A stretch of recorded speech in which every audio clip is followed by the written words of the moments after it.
முத்துக்கள் பதித்த வேதம் என்கிற இந்த நிகழ்ச்சிக்கு உங்கள் யாவரையும் இயேசு கிறிஸ்துவின் நாமத்திலே அன்போடு வரவேற்கிறேன்.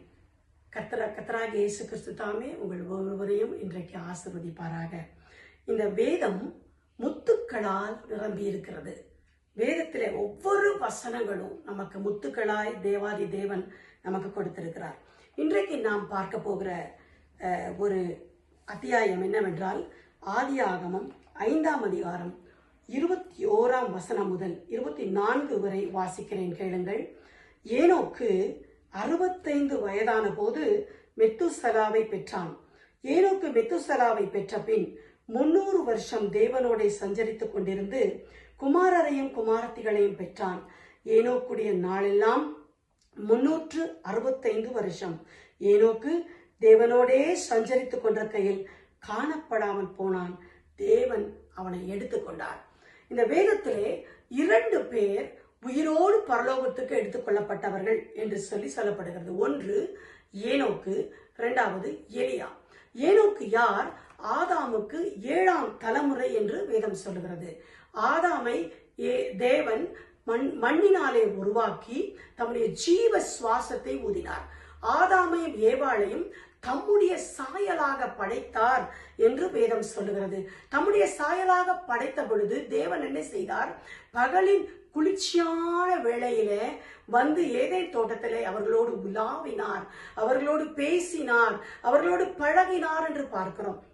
ஆனால் ஆதாமும் ஏவாளும் எப்பொழுது அந்த விலக்கப்பட்ட கனியை புசித்தார்களோ, சாப்பிட வேண்டாம் என்று சொல்லி தேவன் அவர்களுக்கு கட்டளையிட்ட பொழுது அதை கீழ்ப்படியாமையினாலே பிசாசுடைய வஞ்சனைக்கு தங்களை ஒப்பு கொடுத்து அந்த பிசாசுக்கு கீழ்ப்படிந்து தேவனுக்கு கீழ்ப்படியாமல் அதை புசித்தார்களோ, அப்பொழுது அவர்களுக்கும் தேவனுக்கும் இருந்த அந்த உறவு துண்டிக்கப்பட்டது. தேவனுக்கு இருந்த உறவு அந்த இடத்துல பார்க்கிறோம். நீ சாகவே சாவாய், அதை புசிக்கும் நாளிலே சாகவே சாவாய் என்று ஆதாமுக்கு ஆண்டவர் சொல்லுகிறார். அப்ப நம்ம பேத்துல பார்க்கிறோம், உடனே செத்துட்டாங்களா? இல்ல, அவங்க சாகல. 930 வருஷம் ஆதாம் உயிரோடு இருந்தார். ஆனால் அவர் ஆத்துமாவிலே மறைத்து போனார். தேவனோடு இருந்த அந்த உறவு, அந்த ஜீவ சுவாசத்தை தேவன் ஊதினார் அல்லவா, அந்த தேவனோடு இருந்த அந்த உறவு அவர்களுக்கு துண்டிக்கப்பட்டு ஏதேன் தோட்டத்திலிருந்து அவர்கள் துரத்தப்பட்டார்கள் என்று பார்க்கிறோம். ஆனால் அந்த உறவை புதுப்பித்துக் கொள்ள ஏனோக்கு, 7ஆம் தலைமுறையான ஏனோக்கு வந்தார். ஏனோக்கு என்ன செய்தார்? வேதத்தில் பார்க்கிறோம், 300 வருடம் தேவனோடு சஞ்சரித்துக் கொண்டிருந்தார். தேவனோடு சஞ்சரித்துக் கொண்டிருந்து காணப்படாமற் போனார் என்று வேதத்திலே பார்க்கிறோம். அவர் எப்படி காணப்படாமல் போனால், விசுவாசத்தினாலே ஏனோக்கு காணப்படாமல் போனார் என்று சொல்லி எபிரேயர் 11ஆம் அதிகாரத்திலே பார்க்கிறோம். அவர் அதற்கு காணப்படாமல் போவதற்கு முன்பதாக தேவனுக்கு பிரியமானவன் என்று சொல்லி பேர் பெற்றார். தேவனே சொன்னார் அவர் தேவனுக்கு பிரியமானவன் என்று சொல்லி. அப்படியாக தேவனுக்கு பிரியமாய் நடந்த ஏனோக்கு ஒவ்வொரு நாளும் தேவனோடு சஞ்சரித்தபடியினாலே ஒரு நாள் தேவன் பார்த்தார் அவரை. நீ என்னோட வா ஏனோக்கு என்று சொல்லி அவருடைய சாயலாகவே மாறி அவர் காணப்படாமல் போய்விட்டார்.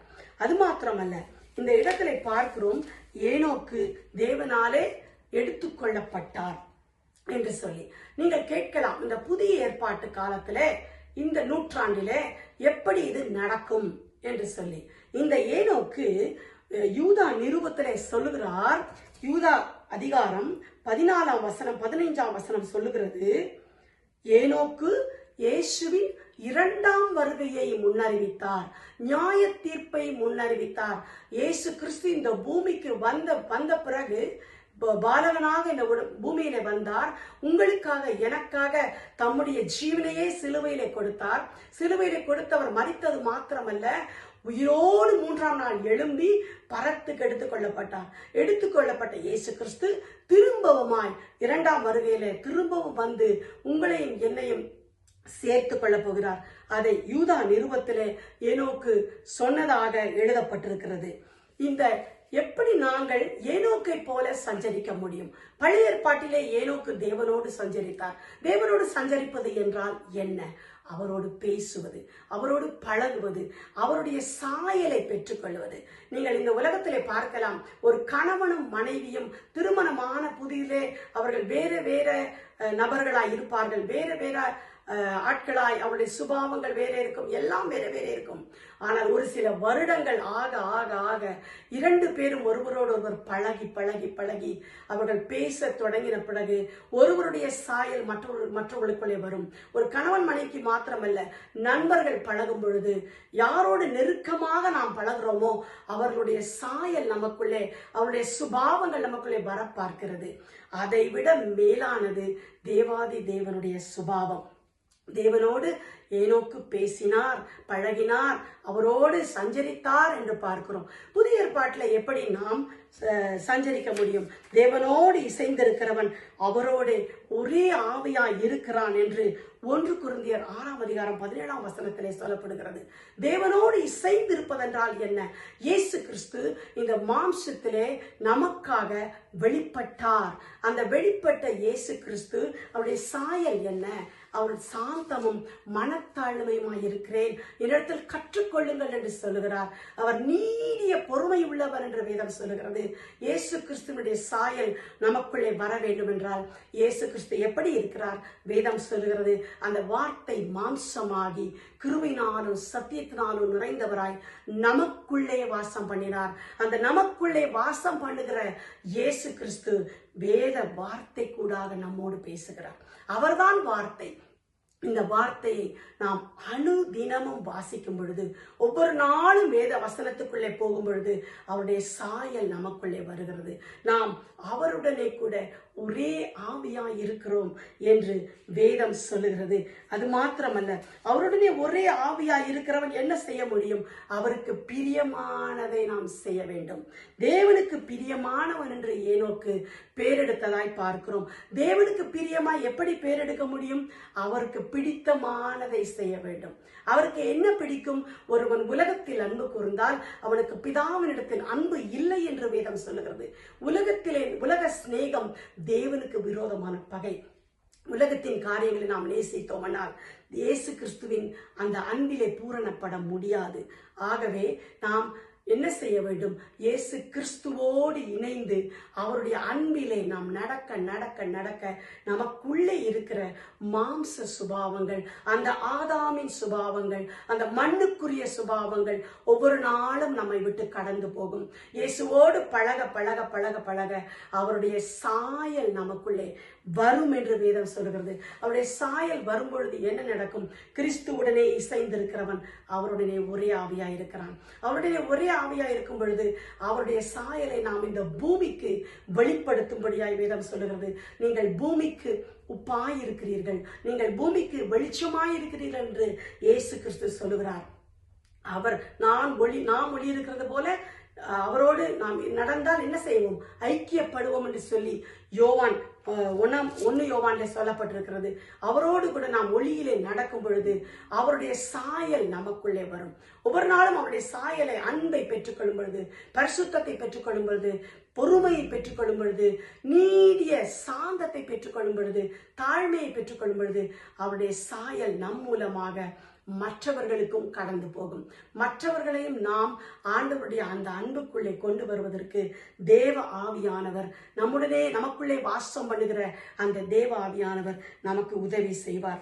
அது மாத்திரமல்ல, இங்கே பார்க்கிறோம், ஏனோக்கு தேவனுடைய ரகசியங்களை கற்றுக்கொண்டார், தேவனுடைய ரகசியங்களை வெளிப்படுத்தினார். யூதா நிருபத்திலே இயேசு கிறிஸ்து வரப்போகிறார் என்று சொல்லி அதை முன்னறிவித்தார் என்று பார்க்கிறோம். அப்படி என்றால் என்ன? நாம் தேவனோடு பழக பழக அநேக காரியங்களை ஆண்டவர் நமக்கு வெளிப்பாடுகளை கொடுப்பார். ரகசியங்களை கர்த்தர் நம்மோடு கூட பேசுவார். நம்முடைய வாழ்க்கையில அவர் இடைப்படுவார். அவரோடு பேசுகிற ஒரு அனுபவம் உன்னதமான அனுபவம். அந்த இயேசு கிறிஸ்துவோடு நாம் ஒவ்வொரு நாளும் நடக்க முடியும் என்று வேதத்திலே நாம் பார்க்கிறோம். அது மாத்திரமல்ல, யூதா நிருபம் 1:15 பார்க்கிறோம், அவருடைய இயேசு கிறிஸ்துவின் 2ஆம் வருகையிலே நாம் என்ன செய்யப்படுவோம்? எடுத்துக் கொள்ளப்படுவோம். மகிமையின் மேல் மகிமை அடைந்து அவருடைய சாயலாக நாம் மாறுவோம். ஒவ்வொரு நாளும் இயேசு கிறிஸ்துவோடு நடக்கும் பொழுது ஒரு நாளிலே இயேசு வான மேகம் இதிலே வரப்போகிறார். அவர் வரும் பொழுது நம்மையும் எடுத்துக்கொள்ள நாம் ஆயத்தமாக வேண்டும். ஆகவே நாமும் ஆயத்தமாக வேண்டும், மற்றவர்களையும் நாம் ஆயத்தப்படுத்த வேண்டும். அது மாத்திரமல்ல, அதற்கு முன்பதாக நாம் இந்த உலகத்திலே மறிப்போமாயிருந்தால் மறித்து நாம் மண்ணோடு போவதில்லை, இயேசு கிறிஸ்துவோடு கூட என்றென்றைக்கும் நாம் பரலோகத்திலே நித்திய ஜீவனை பெற்றுக்கொள்வோம் என்று வேதம் சொல்கிறது. ஆகவே அன்பானவர்களே, இன்றைக்கு நீங்கள் எந்த சூழ்நிலையில் இருந்தாலும், எப்படிப்பட்ட உங்களோட சூழ்நிலை தேவனோடு நடக்கிற குழந்தையா இல்லாமல் இருக்கலாம். வேதத்திலே பார்க்கிறோம், ஏனோக்கு எப்படி சஞ்சரித்தார்? 300 வருடம். அவர் 65 வருடத்துக்கு பிறகு பிள்ளைகளை பெற்றார், குடும்பத்தை நடத்தினார் என்று பார்க்கிறோம். எல்லாவற்றையும் நடத்தினாலும் அதன் மத்தியிலே தேவனோடு நடந்தார். உங்களுக்கு குடும்பங்கள் இருக்கலாம், பிள்ளைகள் இருக்கலாம், வேற எந்த காரியங்களும் உலக பிரகாரமான வேலைகள் இருக்கலாம். எப்படி இருந்தாலும் அனுதினமும் தேவனோடு பேசி பழக முடியும். இயேசு கிறிஸ்துவோடு நாம் இசைந்திருப்பதற்கு ஒரே ஒரு காரியம், வேத வார்த்தை. அனுதினமும் வேதத்தை நாம் வாசிக்க வாசிக்க வாசிக்க வேதத்தில் உள்ள மகத்துவங்களை கர்த்தர் நமக்கு காட்டி தருவார். அவரோடு நாம் இணைவோம், கர்த்தருடைய அன்பிலே நாம் பூரணப்படுவோம். அவருடைய அன்பு நமக்குள்ளே ஒவ்வொரு நாளும் வரும் என்றால் அந்த அன்பு அநேகருக்கு ஆசீர்வாதமாய் நாம் மாறுவோம், உப்பாய் மாறுவோம், வெளிச்சமாய் மாறுவோம். கிறிஸ்துவின் சாயலை நம் அருகாமையில் இருக்கிறவர்களுக்கு நாம் வெளிப்படுத்த முடியும். கிறிஸ்துவின் சாயல் என்ன என்ன என்பது வேதத்தில் அநேகம் இருக்கிறது. வருகிற நாட்களிலே நாம் இதை தியானிப்போம். இந்த முத்துக்கள் பதித்த வேதம் என்கிற இந்த நிகழ்ச்சியின் மூலமாக ஒவ்வொரு நாளும் என்னால் முடிந்த அளவுக்கு உங்களுக்கு நான் இதை கொடுக்கிறேன். கர்த்தர் தாமே நம்மோடு பேசுவாராக, நம்மை ஆசீர்வதிப்பாராக.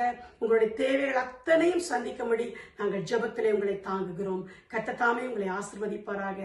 God bless you.